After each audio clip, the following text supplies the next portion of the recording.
I am doing paintings with different dyes.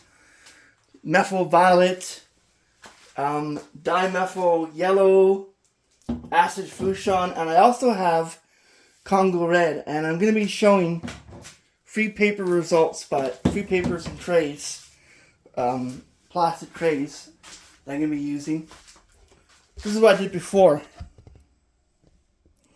It's quite beautiful, don't you think? It's different mixture of dyes. So now I have to, as is, move it a bit.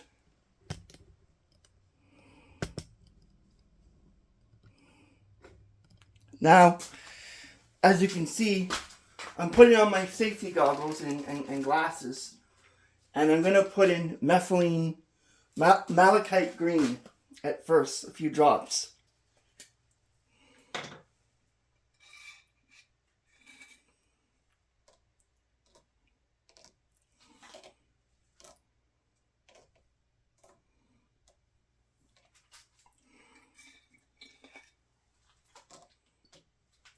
Then I put them away because these dyes are irritating and toxic.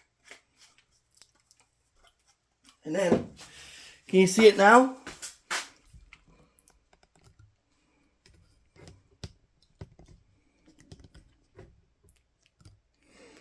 Now that's just a little bit of it. Now what I'm going to do is add nanoparticles of iron, which should have instant results with paper because it will convert into iron particles, iron complexes with the paper.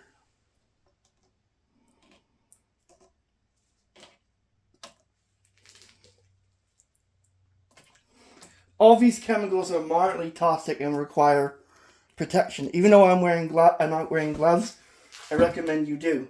Now what I'm going to do, this is iron chloride solution, 1 millimeter and 50 millimeters of water. I've been using it a lot, therefore you can still smell some of the hydrochloric acid that's given off by it, but as you can see, it's quite a cool stuff to be working with.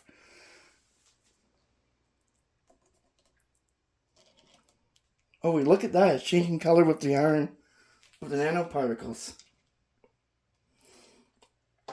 I'm not done with it. I'm going to be using it some more with congo red. Congo red itself is a beautiful color. Just be careful when working with it. This is congo red. I always try to stain with it for art, for different types of results. Congo red.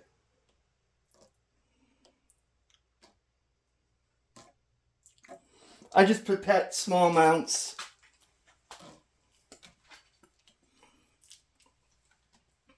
I have a good place to put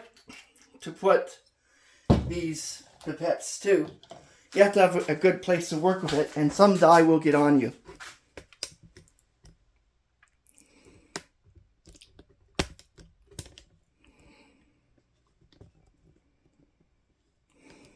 Can you see that one there? That one's doing quite a good job. I'm not done. You have to let them react. And that's the one that's most interesting is the acid fuchsia. Acid fuchsia. It's a pink color and like a lilac color, but it turns different colors when it reacts with the paper.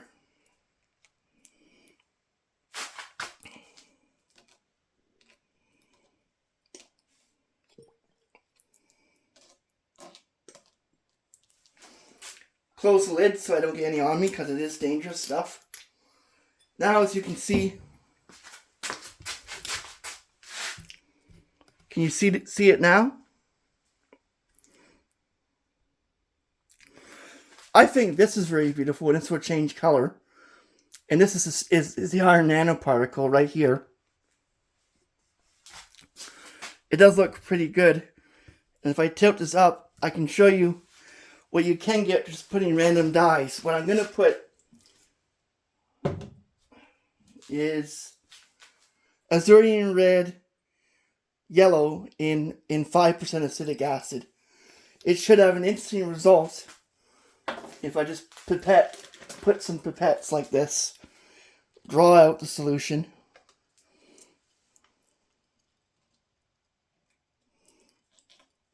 You can smell the acidity of it, of the vinegar. And you can even do, when these dry, you can do contrasts. It'll go right through the paper. You can have different results of the paper. I'm just doing this with the iron chloride and other stuff. And now what you do is you let it fall down.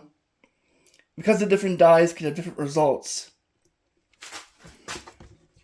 It can have very interesting results, depending on what you try to do with it, and how you put the dye in there, and how much the dye dries.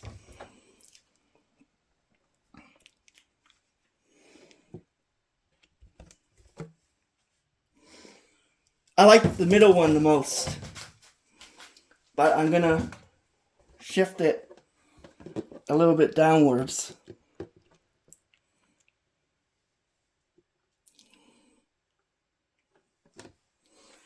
This is a short little video on how to take dyes like this.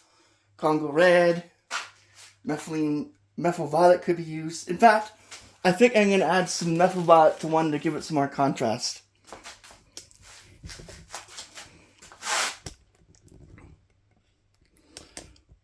This one here, I'm going to add methyl violet. I am wearing safety goggles and a face shield. I don't want this stuff getting into my eyes. It would be disastrous if it got in your eyes. It could cause blindness.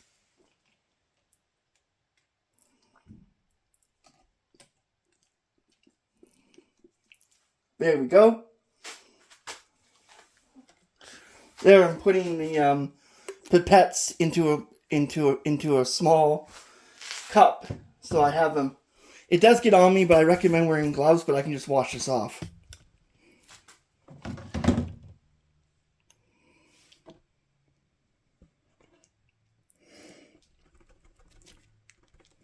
If it's done carefully, you can get good results, and it's abstract art, which is quite cool. Then you let these dry for a period of 24 to 48 hours, and boom, you got good pictures. You got good paintings. And it sort of looked like this. I was doing this today, experimenting around with stuff today. And it's quite good. Well, thanks for watching. This is a short video. Sorry for it being so long, but I have to explain stuff.